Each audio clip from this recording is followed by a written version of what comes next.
me? Did you just ask what was BGK Network for? I'm glad that you asked. Let me get the number up because I know you're going to call. So BGK was founded by Michael. What happened to the number? The number's at the top of the screen now. But anyway, get the number. As I was saying, BGK Network was founded by... It's at the bottom of the screen. Really? Really? Okay. I'm sorry for calling you Michael. Apostle, just put me back where I can talk. Just put me back, please. Wow, some people are so sensitive, right? But seriously, what you just saw was a sample of what Apostle Michael Dulaney and Evangelist Tiffany can do through virtual ministry with BGK Network. They founded BGK to help people like you and myself to put the gospel out around the world. It's a great opportunity. I do encourage you to call the number. It's more affordable than you think. Give them a call. I did.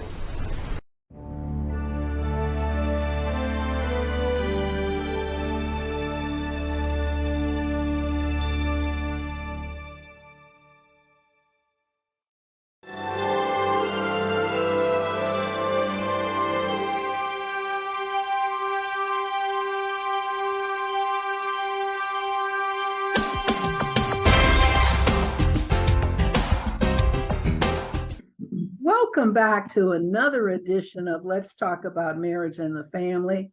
I am so very happy to have an opportunity for a part two with my friends Bishop and Lady Phillips. They live in Daytona, and I have known Lady Virgie for a number of years. And we're talking about what happens when a seasoned couple decides to get married.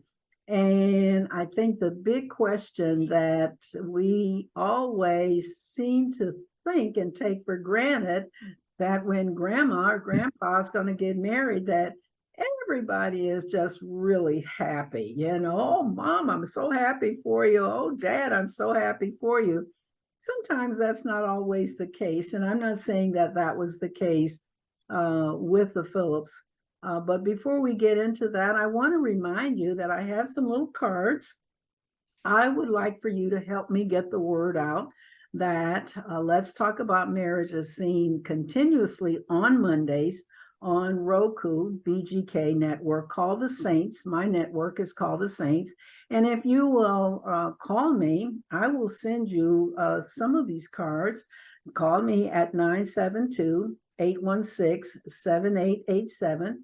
When you call me, what I will be able to do is send you some of these cards, and I'd like for you to put them on bulletin boards, post them around, hand them out at your church, especially now that I'm back and I am trying to rebuild the ministry of Let's Talk About Marriage and the Family. If you're interested in any type of marriage or pre-marriage counseling, you can call me again at 972-816-7887, or you can write to me at rjjoseph920@gmail.com. Help me rebuild Let's Talk About Marriage and the Family. And again, if you would like pre-marriage counseling or marriage counseling, please contact me at those numbers, and I will be so happy to discuss very affordable rates and very affordable times that we would do on Zoom. I don't do more than 3 sessions with a couple for pre-marriage or for marriage counseling, because it's your marriage. And I'm going to give you some things to work on, and I expect you to work on those things. And then I expect to see the results. And if you are interested in rebuilding your marriage, or if you're interested in starting your marriage with pre-marriage counseling, call me. Again, the number is 972-816-7887, or you can reach me at rjjoseph920@gmail.com. So, to my guest, Virgie says that she had an adult daughter and an adult son, and she saw the ring coming. Talking about marriage, when you talk to your daughter and to your son, what was their initial comments back to you? Well, the initial comment was, Mom, we want you to be happy. However, we don't want somebody taking advantage of you, Mom. And, from there, it just went on and on. Mom, what do you know? Are you sure? How are you going to protect yourself if something should happen, or if this is not what you think it is? So I got a lot of advice from them. Yeah, they went on and on. So that was a little more difficult than what I had originally thought it would be. Yes, yes. And the initial was, Mom, we're happy for you, but and then there are all of these questions, where are you going to live? What are you going to do? Probably just bombarded with a lot of questions about what they thought was supposed to be your future, and what you thought was your future, where you were and in that time and place. So to the bishop, what did your children say? My children, the only apprehension they had was they had not met her. They Okay. had not met Lady Virgie, and their thing was virtually the same. They want me to be happy and be able to enjoy life in my golden years, Okay. and who I would choose to enjoy that life with was solely up to me. And none of my children have ever attempted or wanted to choose a mate for me. And once they all met Lady Virgie, they all told me in their own way, "Good choice, Dad." Oh, yes, yes, Yeah. yes. She's a So, keeper. She's a keeper. yeah, right. Right. And, She's a keeper. she's a keeper. Okay.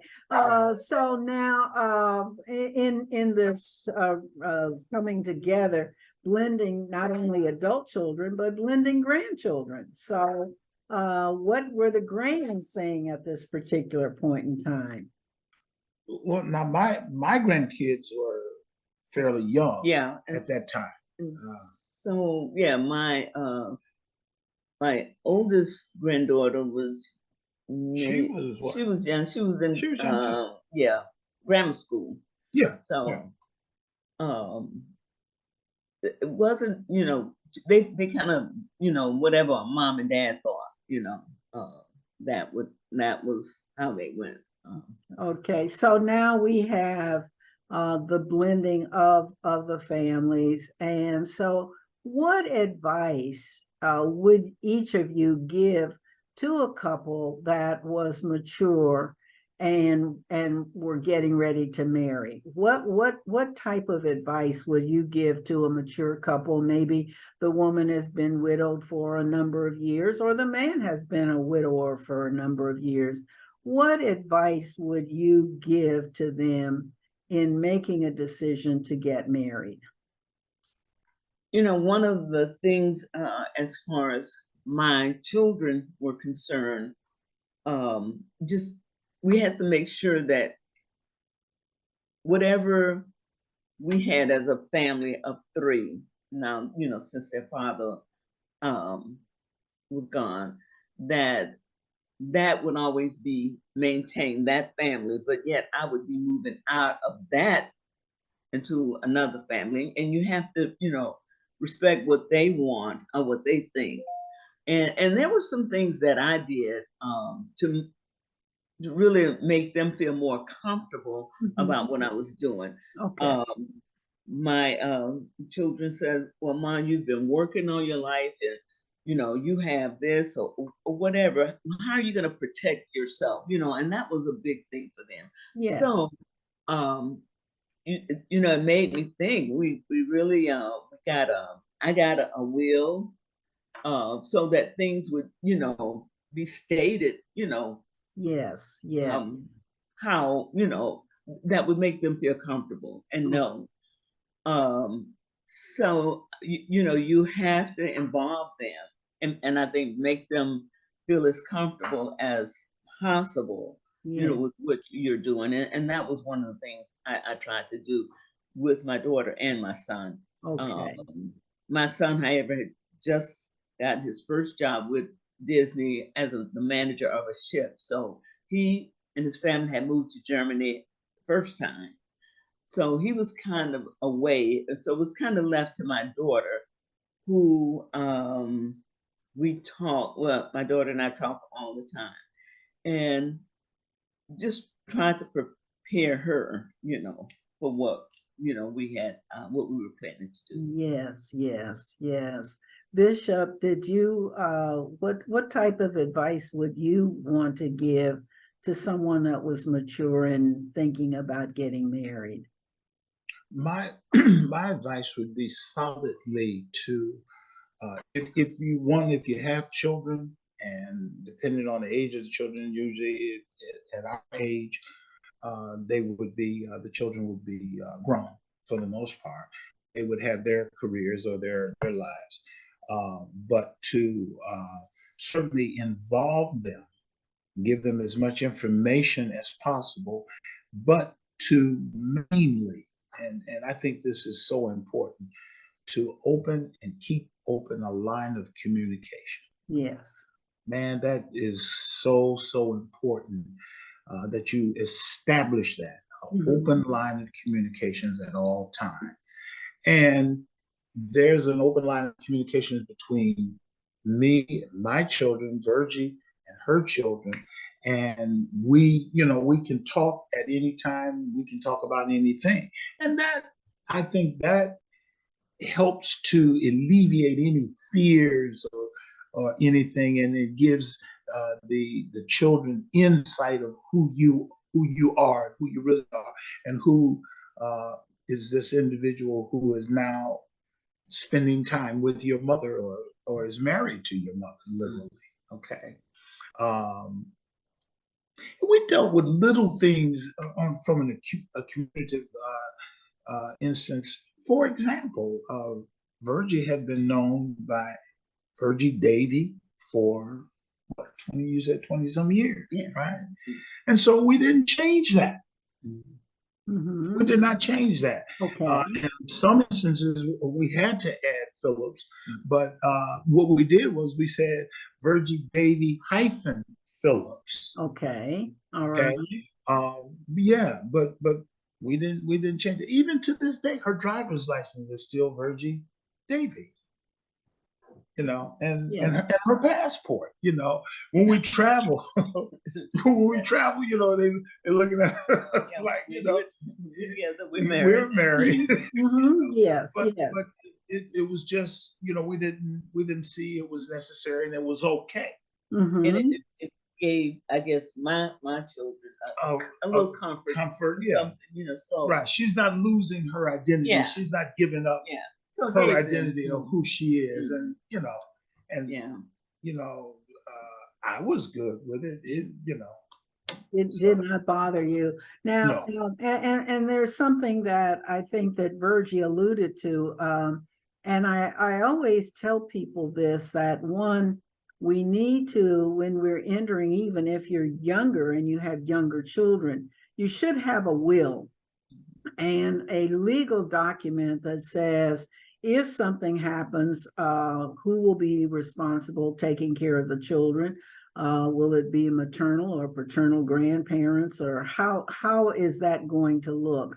The other thing that people fail to look at is a medical living will, so that decisions, it doesn't come as any shock when there's some decisions that have to be made, that we have gone over these particular things, because legally we need to have documentation in place for our future and for the safety of of our children's mental, emotional relationships as they go forward. And as a senior pastor, I try to encourage that a lot of times when people were getting married. Sometimes it happened and sometimes it did not happen.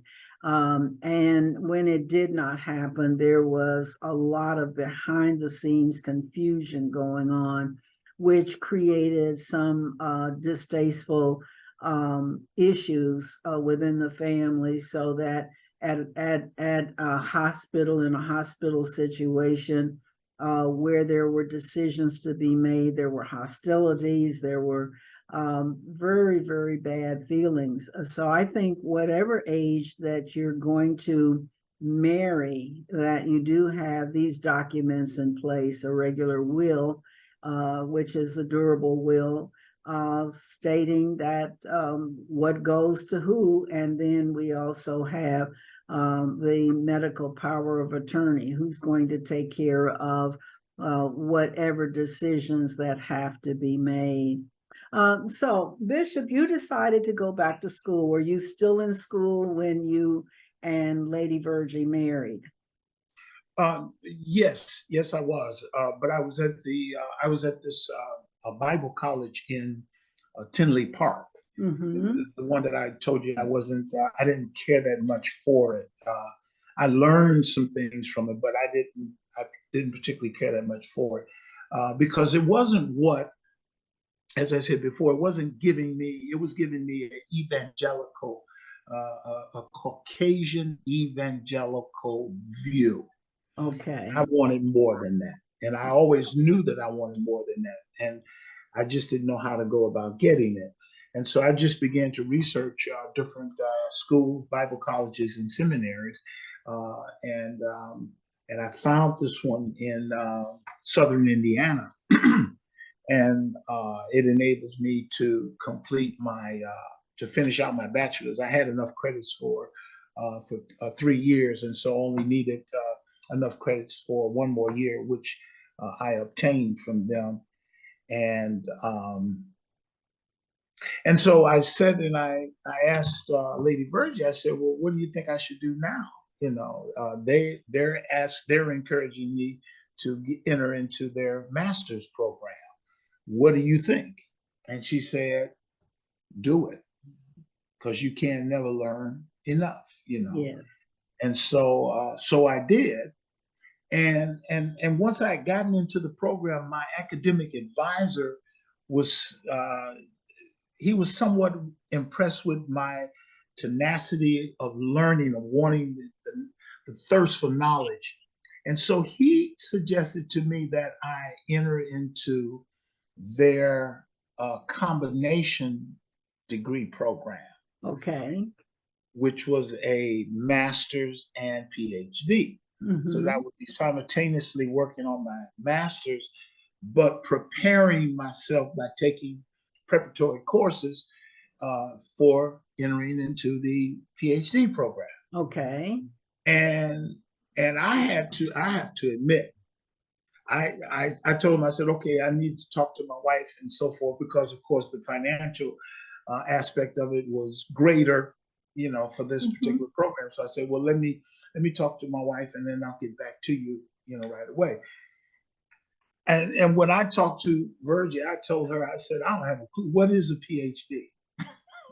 Because yes, I did. I didn't have a clue. Yeah, I wanted to do it because it was going to advance me, and everything that I was reading was, you know, man, I need to know this, you know. But I honestly didn't have a clue as to what a PhD was. I just didn't. And she kind of laughed like she's doing now. Well, listen, I'd like for her to get in the picture, because she seemingly kind of moved away there, and it was like, okay, did she move away when you started talking about the PhD program, or did she just move out of the picture? But she just moved out of the picture. But you know, and it's interesting because when we had that conversation, that initial conversation, we were sitting at a kitchen counter. Yeah. Which is where we are right now. Mm-hmm. We were sitting at a kitchen counter, and we were just conversing back and forth. And I told her, because she couldn't believe I didn't know what a a PhD? No, I didn't. I didn't have a clue. I'm just being honest. I did not. Now, if you would have said a doctor of ministry or something like that, right? Mhm. I would have said, "Oh yeah, I've heard of that." My former pastor in Markham was he was a doctor of ministry, but I had no clue what a PhD was. Okay, and so when we start talking about the philosophy of a subject matter as opposed to Yes, just the doctorate degree, exactly. we're talking a lot of in-depth study and research. And Right. I mean, it's a lot deeper. So I applaud people that are doing their doctoral work, and have a greater amount of applause for people that are doing their PhD work, because while they are, I would say, similar to some in title, they are entirely different in what Yes. you study, what you have to do in order to present to your committee. And ultimately your dissertation went into a book. Tell us Yes. about the book. Well, it took me approximately 6 years to complete the doctoral portion of my program. 2 years for the master's, and then 4 additional years for the PhD. But what I got interested in doing was I wanted to know exactly how the gospel originated. Okay. How did this all take place? As I read the Bible, where were we? Where was this? What was the setting? And that's I had always learned that I came out of my professionalism as a salesman. I was a salesman, professional salesman, and a sales manager. And what I learned was always to go deeper, Mm-hmm. always go deeper and find out what it was that origins of this was, origins of that was. And so that's where my interest came in, finding out about the gospel originating in Africa. And so I began to research that. I began to go into deep research on not only the gospels or the scriptures, but beyond that. Okay. All right. Okay, Okay. beyond that, and then deeper into that. What did Paul mean? What did Jehovah mean when he spoke to Abraham? What did he mean? Why was he projecting so far into the future? Yes. With Yes. Abraham. Why? And so that's how I got into that kind of in-depth study, and I got so involved in it that a lady Virgie, she was in Europe. She was in Rome with her son. She went to visit her son, and she was in Rome, and she went to the Vatican, and she went to the bookstore at the Vatican, and she told the person at the bookstore, she said, "My husband is working on his PhD, and this is his subject. And is there any books that I could get for him to help him?" And the guy said, "Absolutely." And he must have gave her a stack of books like this. And what they were was telling the history, the historicity of the origins of the gospel. Okay. All right. Yeah. And so Yeah. now she had been the new members teacher, and now you're the PhD teacher. So Right. she's Yeah. she's a little role reversal there. She's now you're getting books and things to help you in your program, which is awesome, because she bought into what you wanted to do, and I think in encouraging you in going forward. So I know that you all are world travelers. Tell us some of the places that you have been, and at this recording, how long have you two been married now? 14. 10 years. Oh, at this recording. What time? Right now. Right now? How long 10 have years. we been married? 10 years. Roger. How Is it long? 10 years? We we got married in 2009. All right. 2009, do the math. 14 years. Okay, so for him, it's just been 10 years, and for Lady Virgie, she's been keeping count, Bishop. So, What's wrong with you? What's wrong with you? Yeah, 14 years. 14 years. Yes, yes, yes, I'm yes. sorry. You know what? I was just thinking about how long we've been in Florida. How long have you been in Florida? Okay. Florida. Yeah. All right. Yeah. So tell us some of the places that you've been able to travel in these 14 years. Oh my God. Wow. Okay, we've been to Egypt, we've been to Rome, we've been to Israel, we have been to Abu Dhabi, Dubai, Greece, Hawaii, Panama, all of the islands in the Caribbean. Okay. And not only just Rome, but all over Rome. Okay. Florence, Yeah. And one of the most poignant pictures that I've ever seen was on social media, where you had met the Catholics' Holy Father, which is their Pope, Yes. and he had asked you to pray for him. Yes. And the scene is so humbling to see him as the leader of Catholics all around the world, and you praying for him was just one of the awesome pictures that I have ever seen.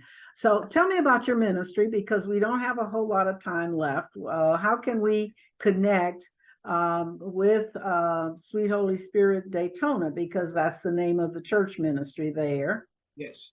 Okay, we broadcast currently because when the pandemic came in, we had to leave the sanctuary, and we were in a building that was no longer occupiable after the pandemic. So when we left the sanctuary because of the pandemic, we began to broadcast Sundays at 3:30 p.m. live, doing a live broadcast on Facebook. And so our program, our services are now every Sunday at 3:30 p.m. Facebook Live, and you can find us at SHS/DB. Okay. SHS/DB. That's the medium that we are on, which is Facebook Live, and that stands for Sweet Holy Spirit of Daytona Beach. Okay. And since we've been broadcasting live now, virtual church, for about going on 4 years, and we have somewhere around a weekly audience consistent of about 25 to 3,500 people on a consistent basis. Okay. Sometimes, depending on the message, if they really like the message, we've had as many viewers as 25,000. Wow. Because they really like that particular message. Okay. Which was Purple Rain. Okay. That's something, yeah. And one thing is that we are looking probably by the end of the quarter of 2023 of you coming on and being a part of the Saints Network. Yes. Which I would be very, very excited about. We only have a couple of minutes left. What would you like to say to the viewing audience on today? I am so excited about your life and what God has done for both of you. So give me 30 seconds each. What would you like to say? Don't be afraid, when you know that God is leading you into something. All right. Okay. All right. Bishop, what would you like to say as a closing remark? Follow your dreams. Follow your dreams. Follow your thoughts, and always keep God first. Well, do not get ahead of God. I got that from Lady Virgie when I first met her. She always told me, pace yourself, but don't get in front of God. Don't get ahead of God. Well, this has been another edition of Let's Talk About Marriage and the Family. We will see you the next time. Thank you, Bishop. And thank you so very much, Lady Virgie. We appreciate you. God bless you. God bless you. God bless.